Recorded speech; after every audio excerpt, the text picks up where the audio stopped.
Bachelors இருக்காங்கல்ல, பேச்சுலர்ஸ்லாம் வந்து நிறைய பேர் வந்து சமைச்சு சாப்பிடுவீங்க. சிம்பிளான சமையலாக ஒரு சின்ன ரெசிபி சொல்கிறேன், கேட்டுக்கிறங்க. அந்த ரெசிபி நீங்கள் செஞ்சு சாப்பிட்டீங்க அப்படின்னா அவ்வளோ டேஸ்ட்டாக இருக்கும். என்ன ஒன்றும் இல்லை, ஒரு 2 வெங்காயம், பெரிய வெங்காயம் எடுத்துக்கிறேங்க. ஒரு பெரிய தக்காளியாக ஒரு 2 தக்காளி எடுத்துக்கிறேங்க. ஓகேவா? அதனால் வந்து ஸ்லைஸாக வந்து வெட்டிக்கிறேங்க.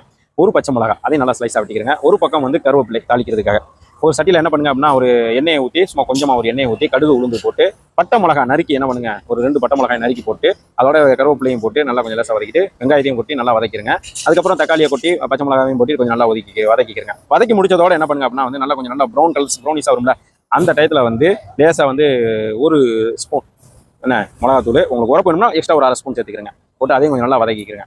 இதே நல்லா வதக்கி லேசாக தண்ணி ஊற்றிக்கிறங்க. ஒரு கப் அளவு வந்து என்ன பண்ணுங்க, நல்லா தண்ணி ஊற்றி அதையும் நல்லா வந்து கொதிக்க வச்சிருங்க. கொதிக்க வச்சு நல்லா ட்ரை பண்ணி எடுத்துட்டீங்க அப்படின்னா அந்த எண்ணெய் திரண்டு வரும். எண்ணெய் திரண்டு வரும்போது அதை எடுத்துட்டீங்கன்னு வச்சுக்கோங்களேன், உங்களுக்கு அதில் வந்து நீங்கள் அவுச்ச முட்டை வந்து என்ன பண்ணுங்க, அவுச்சி போட்டு பிரட்டி எடுத்தால் நல்லா இருக்கும். இல்லை தனியாக வச்சுக்கிறங்க, ஒன்றும் பிரச்சனை இல்லை.